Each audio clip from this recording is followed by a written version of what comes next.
Jadikanlah kami satu ya Tuhan seperti kerinduan-Mu ya Bapa. Di tengah-tengah pandemi COVID-19 ini ya Tuhan. Biarlah kami tidak tenggelam dengan kekhawatiran, dengan ketakutan kami masing-masing. Tetapi kami boleh disatukan di dalam iman dan pengharapan di dalam Engkau ya Tuhan. Sehingga kami ya Tuhan boleh saling melengkapi satu dengan yang lain. Kami sebagai gereja-Mu boleh melengkapi, boleh memperhatikan satu dengan yang lain. Sehingga kami boleh siap ya Tuhan, menjadi saksi-saksi Tuhan, diutus oleh Engkau, membawa terang Tuhan dan kasih-Mu di tengah-tengah dunia ini. Bapa dalam kerajaan surga, pada ibadah hari ini ya Tuhan, kami boleh diberikan kesempatan oleh Engkau ya Tuhan, untuk boleh membaca dan merenungkan firman-Mu. Kiranya Tuhan boleh menolong kami, baik kami yang di rumah-Mu, di gereja, maupun kami yang di rumah kami masing-masing, diberikan kami kesehatian dan konsentrasi ya Bapa, sehingga kami bukan hanya boleh membaca, merenungkan, tetapi kami boleh melakukannya dari hari ke hari dalam seluruh kehidupan kami ya Bapa. Mampukan kami, Roh Kudus berkuasalah atas setiap kami, memampukan kami mengerti, memampukan kami melakukannya dalam hidup kami hari demi hari. Terima kasih ya Bapa, di dalam nama Tuhan Yesus Kristus Allah kami yang hidup, kami berdoa dan kami bersyukur. Amin. Shalom, jemaat yang dikasihi Tuhan. Kita tidak bisa bertemu secara muka dengan muka. Tetapi Bapak Ibu saudara sekalian dikasihi Tuhan, kami terus berdoa bagi jemaat Tuhan. Kiranya Tuhan boleh terus memberikan kekuatan, Tuhan memberikan kesehatan di dalam kita menjalani hari-hari kita di dalam menghadapi pandemi COVID-19. Jemaat yang dikasihi Tuhan, pandemi COVID-19 telah mengubah berbagai macam aktivitas di dalam kehidupan kita. Dulu kita tidak pernah berpikir bahwa kita akan bekerja dari rumah. Tetapi di dalam pandemi ini kita semua stay at home, bekerja pun dari rumah. Dulu kita tidak pernah berpikir bahwa anak-anak kita akan belajar di rumah dalam waktu yang cukup lama. Tetapi saat ini kita melihat anak-anak kita sudah hampir sebulan lebih belajar di rumah dalam kondisi pandemi COVID-19 ini. Bukan hanya masalah bekerja, masalah sekolah, bahkan pandemi COVID-19 ini pun telah mengubah aktivitas kita di dalam gereja. Saat ini saya khotbah, hanya ada beberapa orang dan kursi-kursi kosong. Padahal pada waktu-waktu yang lalu sebelum COVID-19, gereja kita penuh dengan jemaat-jemaat Tuhan yang saling menegur, saling menyapa. Ada candaan, ada sharing-sharing yang diberikan. Bahkan Bapak Ibu Saudara sekalian dikasihi Tuhan, itu pun mengubah suasana kita di dalam kita merayakan hari ulang tahun Gemim Kristus Manado yang ke-58 tahun. Kalau di tahun-tahun sebelumnya, dalam kita merayakan hari ulang tahun Gemim Kristus Manado, kita mengadakan ibadah padang, kita mengadakan jalan sehat, ada persekutuan, ada makan bersama di sana. Namun sekarang kita merayakannya di dalam kesendirian kita di rumah kita masing-masing. Meskipun tidak ada ibadah padang, meskipun merayakan hari ulang tahun gereja, tidak ada makan bersama, tetapi selalu terbersit ada ucapan, ada doa, ada harapan yang kita naikkan bagi gereja kita. Saya mengambil beberapa ucapan yang ada di media sosial. Mari kita saksikan bersama.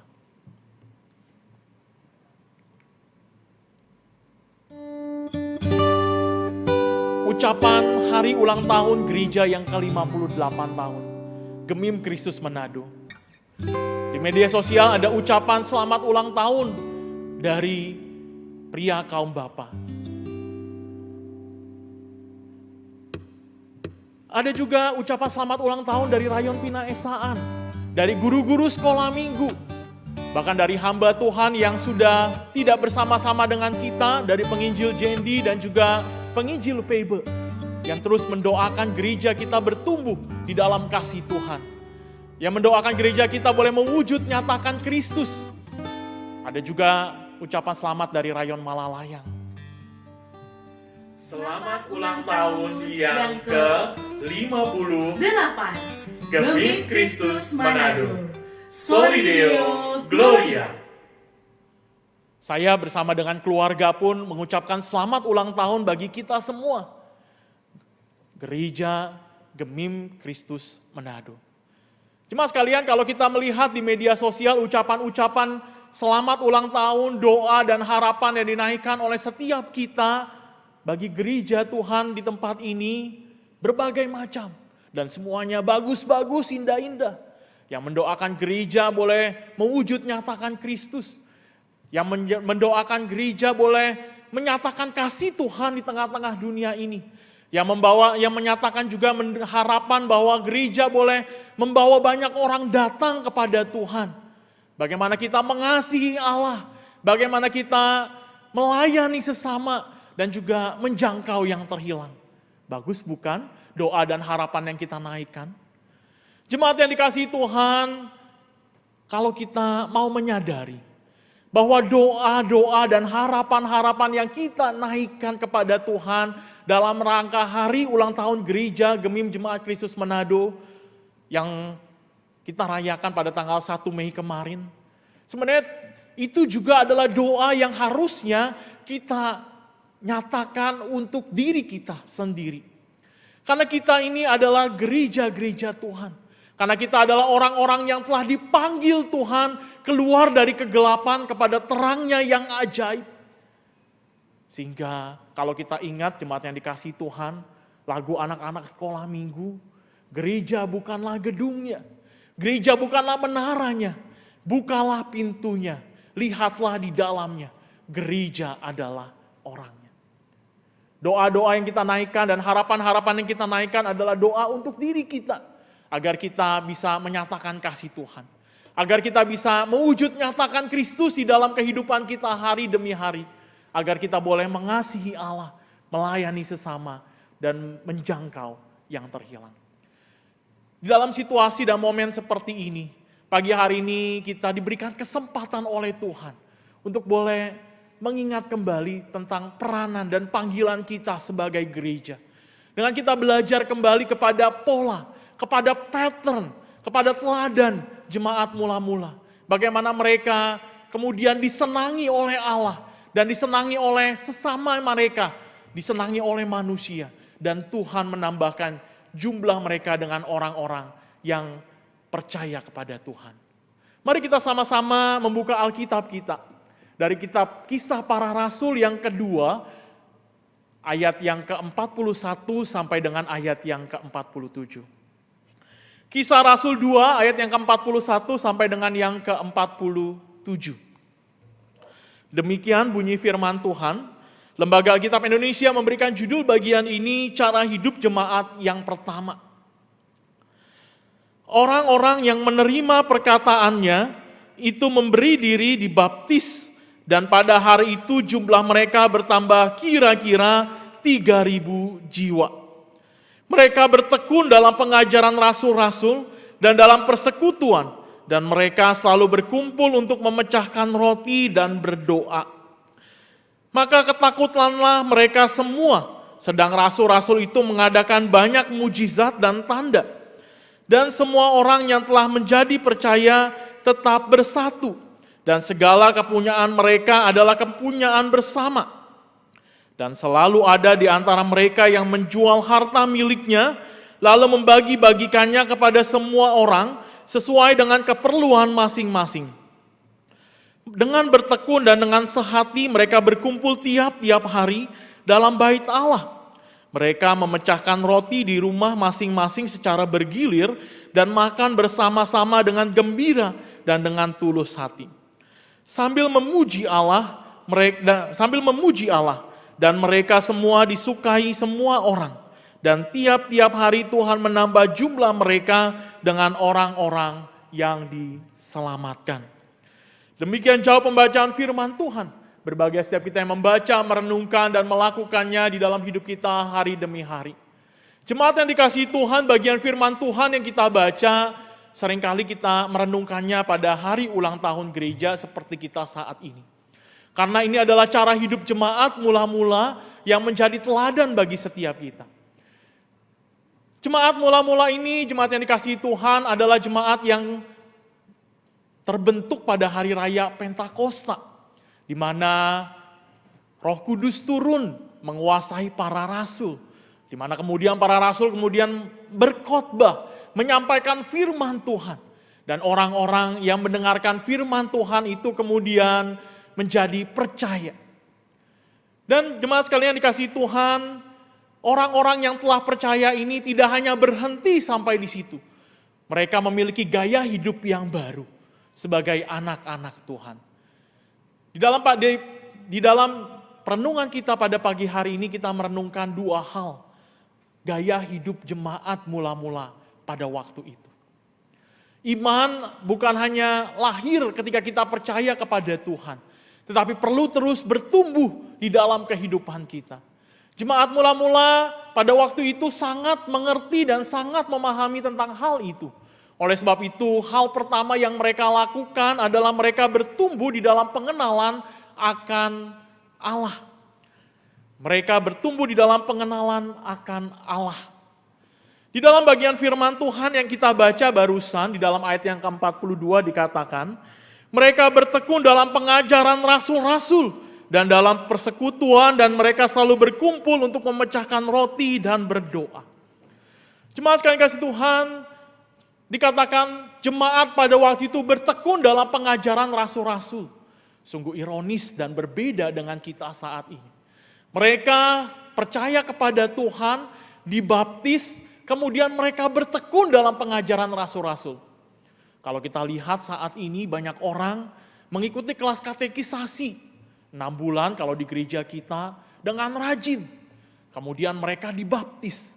Dan setelah dibaptis, kemudian banyak di antara para katekisan itu yang hilang. Mereka merasa cukup ibadah 1 minggu, 1 kali. Tetapi jemaat pada waktu itu ketika mereka percaya kepada Tuhan, mereka dibaptis, mereka tidak berhenti sampai di situ, dikatakan mereka bertekun di dalam pengajaran rasul-rasul. Jemaat sekali-kali Tuhan, kata bertekun ini, kita tidak bisa dikatakan kita bertekun kalau kita hanya melakukan sesuatu itu hanya sesekali. Kita tidak bisa dikatakan bertekun kalau kita hanya menyediakan sedikit waktu kita untuk melakukan sesuatu. Yang namanya bertekun artinya kita terus-menerus melakukannya. Sepanjang waktu di dalam seluruh kehidupan kita. Yang namanya bertekun kita menaruh fokus kita pada melakukan sesuatu. Yang namanya bertekun artinya juga kita menyediakan waktu yang terbaik untuk kita melakukan sesuatu. Dalam hal ini bertekun di dalam pengajaran rasul-rasul. Jemaat sekalian kasih Tuhan, para rasul dan juga jemaat mula-mula bertekun di dalam mengajar dan belajar. Belajar dan mengajar adalah hal yang penting di dalam kehidupan kita, jemaat yang dikasihi Tuhan. Oleh sebab itu, Tuhan Yesus di dalam seluruh kehidupannya, di dalam pelayanannya yang singkat di dalam 3,5 tahun juga melakukan itu. Misalkan kalau kita membaca di dalam Matius 9 ayat yang ke-35. Di sana dikatakan demikian Yesus berkeliling ke semua kota dan desa. Tuhan Yesus berkeliling dari satu kota ke kota lain, dari satu desa ke desa lain untuk apa? Ia mengajar di dalam rumah-rumah ibadat dan memberitakan Injil kerajaan sorga.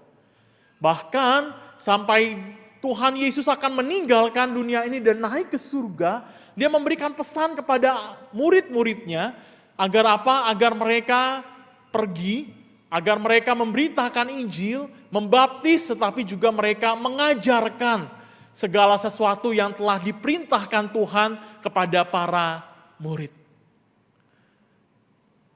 Jemaat yang dikasihi Tuhan, Tuhan tahu bahwa kita adalah manusia yang lemah, yang seringkali sesat mengikuti keinginan diri kita sendiri. Mengikuti dorongan dosa yang ada di dalam diri kita. Oleh sebab itu, Tuhan memerintahkan agar para rasul untuk boleh terus mengajar. Dan kita boleh terus belajar kebenaran firman Tuhan. Apa yang diajarkan oleh para rasul kepada jemaat mula-mula. Para rasul mengajarkan kepada jemaat mula-mula tentang siapa Allah, tentang siapa manusia. Bagaimana manusia yang berdosa ini dimurkai oleh Allah. Dan manusia yang dimurkai oleh Allah ini punya satu anugerah yang diberikan oleh Tuhan. Yaitu melalui Yesus yang adalah Tuhan dan manusia. Yang adalah Allah yang datang ke dalam dunia ini untuk menyatakan kasih Allah di dalam kayu salib menyelamatkan setiap kita. Sehingga setiap kita manusia yang berdosa ini memiliki pengharapan, memiliki sukacita, memiliki kehidupan kekal di dalam Kristus. Sehingga para rasul mengajarkan tentang siapakah Tuhan Yesus. Dan bukan hanya itu, para rasul juga mengajarkan tentang bagaimana Kristus hidup. Hal ini sangat penting bagi jemaat pada saat itu. Jemaat yang baru terbentuk, jemaat yang baru percaya, jemaat yang imannya bertumbuh di dalam Tuhan. Karena mereka jemaat-jemaat Tuhan pada waktu itu bukanlah hidup dengan tenang-tenang, bukanlah hidup dengan penerimaan dari bangsa-bangsa lain. Tetapi mereka hidup di tengah-tengah kecurigaan bangsa Yahudi. Di tengah-tengah penindasan dan penganiayaan bangsa Yahudi dan orang-orang di sekitar mereka. Karena dianggap mereka adalah sekte atau orang-orang yang sesat pengikut Yesus. Sehingga mereka perlu mengingat tentang siapa Yesus yang adalah Tuhan dan Juru Selamat mereka. Dan bukan hanya itu, mereka juga belajar tentang bagaimana Kristus hidup. Kristus diceritakan bagaimana di dalam kehidupan Yesus, Yesus menghadapi banyak orang yang membenci dia. Dan bagaimana Yesus menghadapi orang-orang yang membenci dia. Yesus hidup menghadapi penganiayaan dari orang-orang Yahudi yang tidak menyukai dia. Tetapi bagaimana Kristus meresponi penganiayaan itu. Tetap dengan kasih yang murni, tetap dengan kasih yang tulus, tetap dengan mengampuni mereka. Itulah yang harusnya diteladani oleh para jemaat dan murid-murid Tuhan dari dulu hingga saat ini. Jemaat yang dikasihi Tuhan, sehingga murid-murid Tuhan pada waktu itu, orang-orang percaya pada waktu itu, jemaat mula-mula pada waktu itu bisa meneladani, bisa mengikuti teladan hidup Tuhan Yesus. Bukankah ini juga yang harusnya kita lakukan di dalam kehidupan kita sebagai anak-anak Tuhan? Sebagai orang-orang yang percaya kepada Tuhan, kita harus bertumbuh di dalam pengenalan kita akan Tuhan. Jemaat yang kasih Tuhan, ketika kita bertumbuh di dalam pengenalan kita akan Tuhan, kita akan terkagum-kagum akan karya Tuhan di dalam kehidupan kita. Ketika kita mengenal Tuhan, kita akan dibuat terheran-heran. Bahkan kita akan dibuat semakin hari semakin mengasihi Tuhan. Karena Dia bukanlah Tuhan yang meninggalkan kita. Karena Dia Tuhan yang terus berkarya di dalam kehidupan kita. Termasuk di dalam setiap kesulitan-kesulitan yang kita hadapi. Oleh sebab itu sebagai anak-anak Tuhan kita boleh terus bertumbuh di dalam pengenalan kita akan Allah. Jemaat yang dikasihi Tuhan, apakah kita bertumbuh di dalam pengenalan kita akan Allah? Sebelum pandemi COVID-19, kita punya banyak kesempatan untuk bertumbuh di dalam pengenalan akan Tuhan. Setiap hari Tuhan memberikan kita waktu untuk kita boleh membaca Alkitab dan bersaat teduh. Tetapi bukankah seringkali kita merasa kita tidak punya waktu? Kita diburu-buru oleh waktu. Bangun tidur kita harus segera melakukan berbagai macam persiapan untuk kita bekerja. Seakan-akan sehingga kita tidak punya waktu untuk baca Alkitab dan saat teduh. Sebelum COVID-19, gereja seringkali mengadakan pembinaan warga gereja, seminar-seminar, di mana kita belajar untuk mengenal Allah melalui firman Tuhan dari hamba-hamba Tuhan.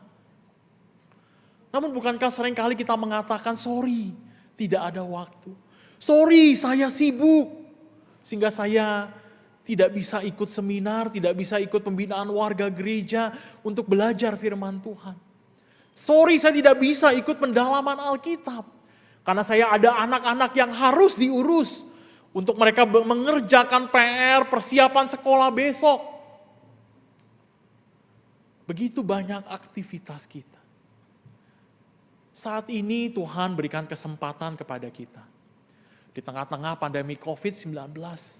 Seakan-akan Tuhan memberikan kita pause. Waktu jeda yang cukup panjang. Bagaimana kita menggunakan pause ini? Apakah kita menggunakannya untuk segala aktivitas lain? Ataukah kita justru kembali seperti jemaat mula-mula? Bertekun di dalam pengajaran rasul-rasul. Bertekun di dalam kebenaran firman Tuhan.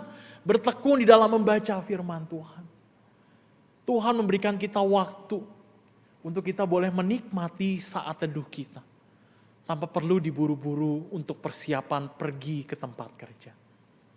Tuhan menyediakan kita waktu untuk kita mendalami firman Tuhan. Membaca firman Tuhan lebih panjang. Sehingga kita boleh mengenal Allah kita.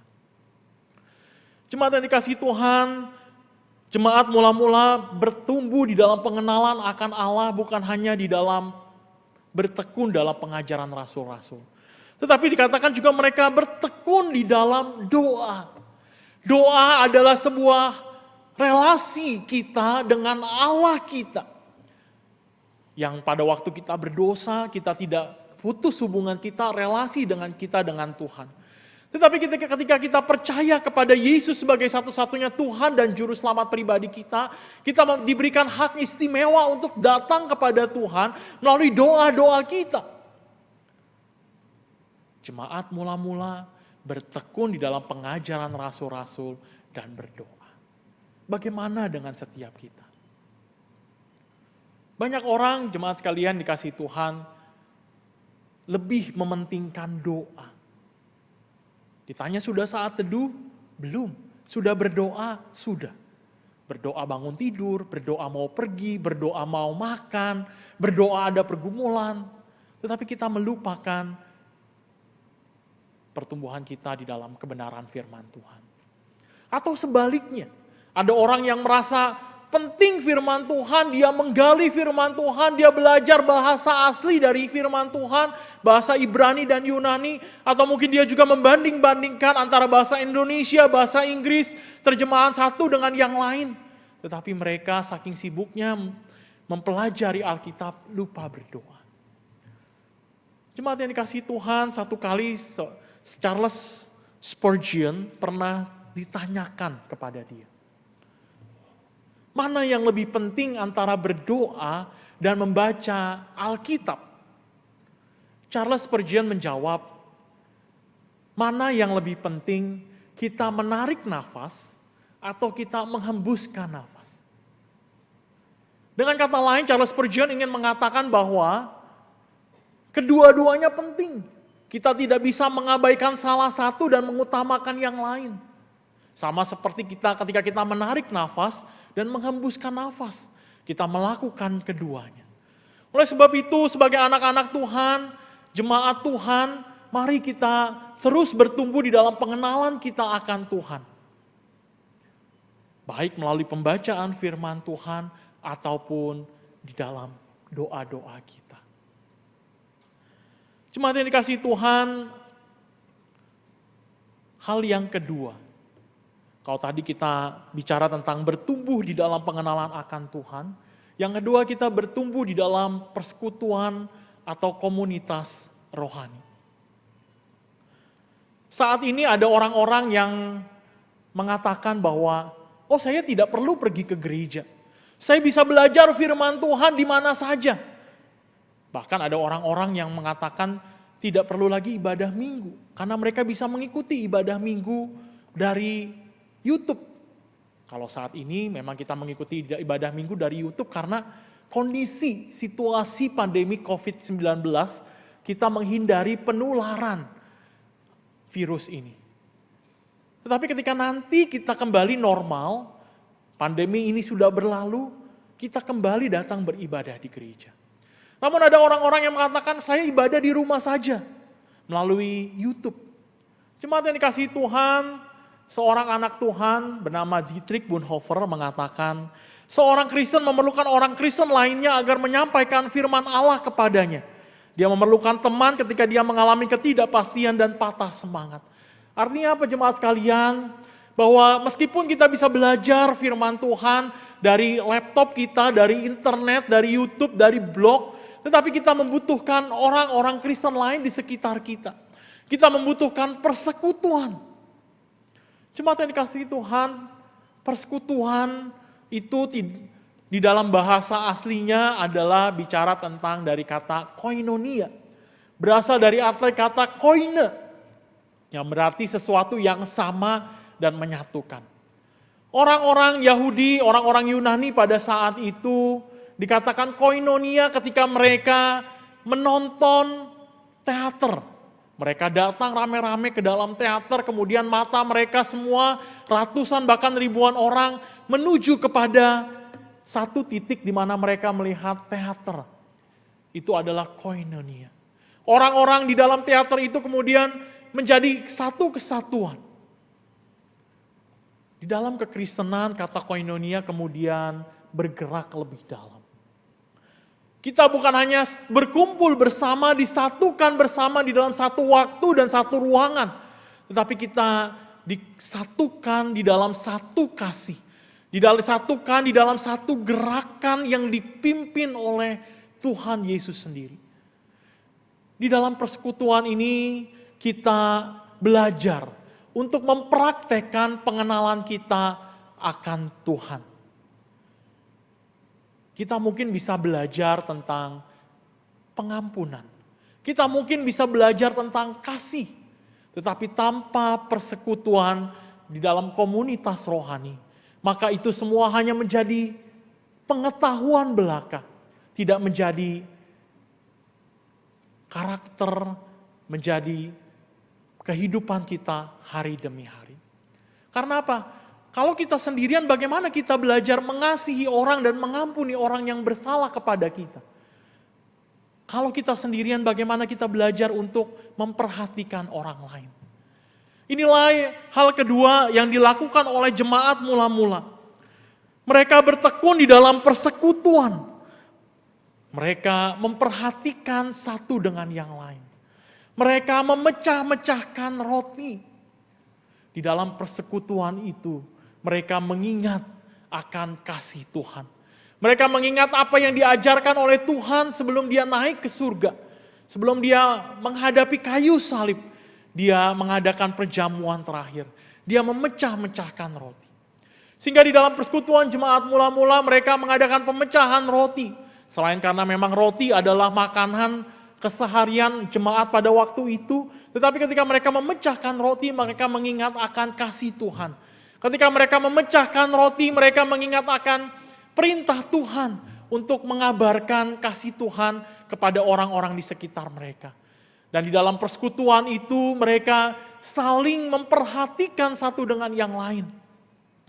Di dalam ayat yang ke-45, 44 sampai dengan ke-46, di sana digambarkan tentang aktivitas mereka di dalam persekutuan mereka. Bagaimana mereka bertumbuh di dalam persekutuan mereka. Dikatakan dan semua orang yang telah menjadi percaya tetap bersatu. Dan segala kepunyaan mereka adalah kepunyaan bersama.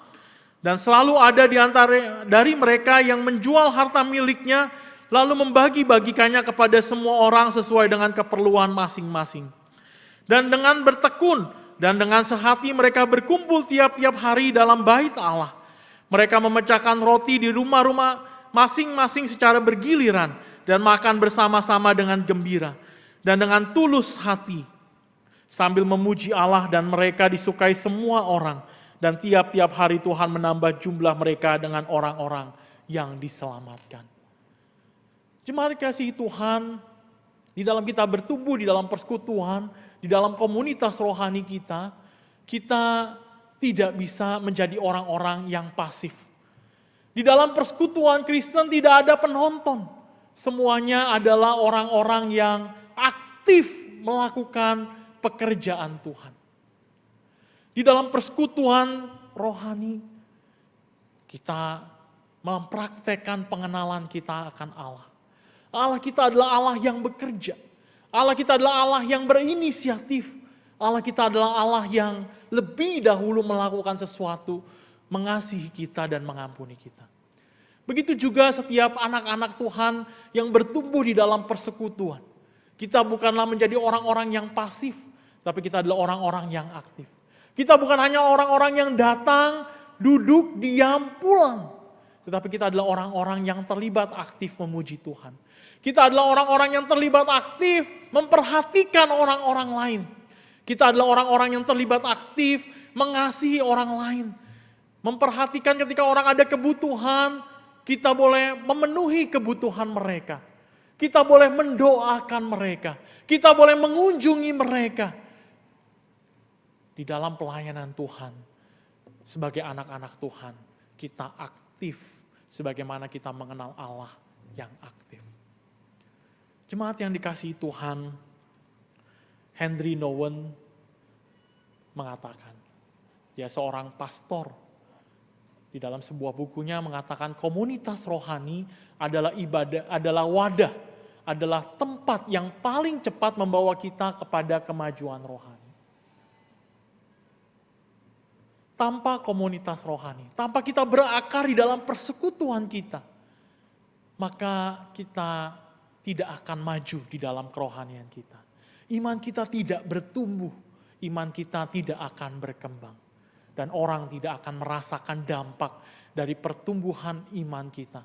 Orang tidak akan merasakan dampak dari pertumbuhan gereja Tuhan kalau kita tidak bertumbuh dan dalam persekutuan rohani. Jemaat yang dikasihi Tuhan, kita tidak tahu sampai seberapa lama pandemi COVID-19 ini berlalu. Mungkin kita berada di rumah, kita khawatir tentang kehidupan kita. Kita mendengar banyak orang-orang yang kemudian di PHK kehilangan pekerjaan. Banyak orang-orang yang pendapatannya menurun karena usahanya sepi. Namun itu semua harusnya tidak membuat kita kehilangan semangat kita untuk tetap bersekutu di dalam komunitas rohani kita. Justru ketika kita memiliki komunitas rohani, ketika kita berakal di dalam persekutuan rohani, maka kita bisa menghadapi semua kesulitan yang diakibatkan oleh COVID-19 ini. Bahkan seluruh kesulitan hidup kita pun kita bisa hadapi. Karena kita tahu kita tidak berjuang sendirian. Ada orang-orang yang terus memperhatikan kita. Ada orang-orang yang boleh terus menguatkan kita. Ada orang-orang yang boleh terus membantu kita. Tetapi pada saat yang sama Tuhan pun menginginkan kita memperhatikan orang lain. Benar kita memiliki kesulitan. Benar kita menghadapi pergumulan. Tetapi Tuhan juga mau kita mengasihi orang lain. Mensupport orang lain. Jemaat yang kasih Tuhan, tahun ini kita menghadapi pandemi COVID-19. Tetapi Tuhan memberikan kita banyak kesempatan untuk tetap bertumbuh di dalam pengenalan akan Tuhan dan di dalam persekutuan dan di dalam komunitas rohani kita. Tuhan memberikan kita internet, Bapak Ibu Saudara sekalian. Di mana kita masih boleh ibadah seperti saat ini. Kita juga boleh belajar firman Tuhan baik melalui IG Live ataupun mungkin juga melalui Zoom, meeting online, ataupun aplikasi-aplikasi yang lain. Kita tetap juga bisa belajar saat teduh sendiri. Tetapi Bapak Ibu sekalian, sebagai organisasi gereja kita pun juga menyediakan fasilitas-fasilitas untuk kita bertumbuh. Kita di gereja Gemim Kristus Manado, kita ada yang namanya GKM online. Seperti yang kita lakukan saat ini. Kita beribadah bersama. Kita belajar firman Tuhan bersama di dalam GKM online. Kita juga punya wadah yang namanya GKM berdoa. Di mana kita boleh bersama-sama berdoa bagi pergumulan-pergumulan dunia ini. Bagi pergumulan-pergumulan bangsa Indonesia. Bagi pergumulan-pergumulan saudara-saudara kita dan juga bagi pergumulan-pergumulan kita. Mulai tanggal 1 Mei kemarin, kita punya wadah yang namanya GKM Menyapa. Setiap hari para hamba-hamba Tuhan akan menyapa setiap kita dengan perenungan singkat dari firman Tuhan. Sehingga itu boleh membuat kita tetap mengenal Tuhan dan bertumbuh di dalam pengenalan akan Tuhan. Dan gereja kita punya yang namanya Shine Community. Jemaat sekalian, dulu kita berpikir bahwa setiap minggu kita bisa bertemu di dalam gereja. Setiap minggu kita bisa bertemu di dalam rayon-rayon kita. Sehingga kita merasa belum memerlukan yang namanya kelompok kecil. Kita belum memerlukan yang namanya Shine Community. Namun saat ini, di kondisi seperti ini, kita bersyukur kita punya Shine Community. Di mana dalam kelompok kecil itu kita boleh saling memperhatikan, saling mendoakan, saling menguatkan. Di dalam Shine Community kami, saya bersama dengan teman-teman selalu menantikan waktu-waktu di mana kami boleh bertemu meskipun melalui aplikasi online. Karena di situ kami boleh belajar, kami boleh saling dikuatkan, dan kami saling mendoakan. Dan bukan hanya itu jemaat yang dikasihi Tuhan. Gereja kita punya wadah yang namanya GKM Peduli COVID-19. Di mana kita belajar untuk memperhatikan jemaat Tuhan. Belajar memperhatikan orang-orang di sekitar kita yang juga terdampak dengan COVID-19 ini. Kalau jemaat mula-mula belajar memperhatikan orang-orang di sekitar kita, mari kita juga belajar memperhatikan orang di sekitar kita melalui GKM Peduli COVID-19 ini. Saya terharu Bapak Ibu Saudara sekalian setiap kali saya mendapatkan WA atau telepon dari jemaat-jemaat Tuhan. Mereka pun saya tahu mengalami kesulitan. Mereka pun mengalami pergumulan dari COVID-19 ini. Namun di tengah-tengah pergumulan itu, anak-anak Tuhan ini tetap memiliki hati untuk mengasihi. Sehingga mereka mau menyumbangkan uang mereka. Mereka mau menyumbangkan tenaga mereka. Untuk boleh membagikan kasih Tuhan kepada orang-orang di sekitar kita. Jemaat yang dikasihi Tuhan, mari di tengah-tengah kondisi seperti ini. COVID-19. Di tengah-tengah juga kita merayakan hari ulang tahun gereja. Kita meneladani jemaat mula-mula. Bagaimana mereka terus bertumbuh di dalam pengenalan akan Tuhan. Dan di dalam persekutuan itu, di dalam komunitas rohani itu mereka bertumbuh untuk mempraktekkan pengenalan mereka akan Tuhan. Mempraktekkan kasih Tuhan, mempraktekkan ketulusan, mempraktekkan kerendahan hati, mempraktekkan saling memperhatikan. Dan itulah yang harusnya kita lakukan sebagai anak-anak Tuhan yang terkumpul, yang disatukan dalam satu organisasi bernama Gemim Jemaat Kristus Manado. Jemaat yang dikasihi Tuhan, bagi kita orang Kristen, tanda salib adalah tanda yang sangat akrab dengan kita. Kita melihat salib di rumah kita melihat salib mungkin di perhiasan kita, tapi Bapak Ibu sekalian perhatikanlah, di dalam tanda salib itu ada dua kayu yang saling bersusunan. Kayu yang paling panjang adalah vertikal, yang menggambarkan relasi kita dengan Tuhan. Sebagai anak-anak Tuhan, mari kita terus membangun, bertumbuh di dalam relasi kita dengan Tuhan, di dalam pengenalan kita akan Tuhan dengan apa? Dengan membaca Alkitab, dengan berdoa, dengan mendalami Alkitab. Tetapi pada saat yang sama ada juga kayu vertikal, relasi kita dengan sesama yang didasari atas pengenalan kita akan Tuhan. Kita memperhatikan satu dengan yang lain. Kita mendukung satu dengan yang lain. Biarlah perenungan firman Tuhan pada pagi hari ini, pada hari ini, kita boleh terus praktekkan di dalam hidup kita. Bukan hanya ketika kita merayakan hari ulang tahun gereja, tetapi dari keseharian demi keseharian, kita mempraktekkan kasih Tuhan di dalam hidup kita. Sehingga orang-orang lain pun merasakan dampaknya. Dan Tuhan menambahkan orang-orang untuk percaya kepadanya melalui kesaksian hidup kita, baik secara pribadi maupun secara komunal di dalam komunitas rohani. Mari kita berdoa. Bapa dalam kerajaan surga, ketika kami mengingat dan merayakan hari ulang tahun gereja kami ya Tuhan, Gemim Kristus Manado. Kami berdoa agar gereja kami boleh menjadi saksi Tuhan. Gereja kami boleh mewujud nyatakan Kristus. Gereja kami boleh mengasihi Allah, melayani sesama dan menjangkau yang terhilang. Sebenarnya itu adalah ucapan untuk diri kami. Sebenarnya itu adalah harapan untuk kami. Tuhan tolong kami untuk kami boleh belajar dari jemaat mula-mula. Bagaimana mereka setelah percaya kepada Tuhan, iman mereka boleh terus bertumbuh. Mereka bertekun di dalam pengajaran rasul-rasul. Mereka bertekun di dalam persekutuan. Mereka bertekun dalam memecahkan roti dan di dalam berdoa. Mereka memperhatikan satu dengan yang lain. Tuhan tolong kami ya Tuhan. Di tengah-tengah pandemi COVID-19 ini, kami tidak larut di dalam kekhawatiran, dalam ketakutan kami. Tetapi kami juga memakai waktu ini untuk melihat bagaimana Tuhan tidak pernah meninggalkan kami. Untuk kami boleh mengenal Allah secara pribadi yang selalu bersama dengan kami melewati pergumulan demi pergumulan.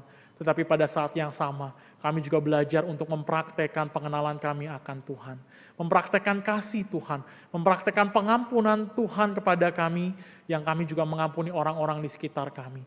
Mempraktekkan perhatian Tuhan kepada kami, dengan kami memperhatikan orang-orang di sekitar kami. Kami boleh juga menguatkan mereka dan menghibur mereka ya Tuhan, di dalam komunitas rohani. Terima kasih ya Tuhan, terima kasih. Sehingga melalui kehidupan kami boleh menjadi kesaksian juga bagi dunia yang belum mengenal Tuhan. Bagi dunia yang mencari kasih yang sejati. Sehingga akhirnya mereka menemukan kasih sejati itu di dalam Tuhan. Terima kasih ya Tuhan, tolong kami anak-anak-Mu. Di dalam nama Tuhan Yesus Kristus Allah kami yang hidup, kami berdoa dan kami bersyukur. Amin.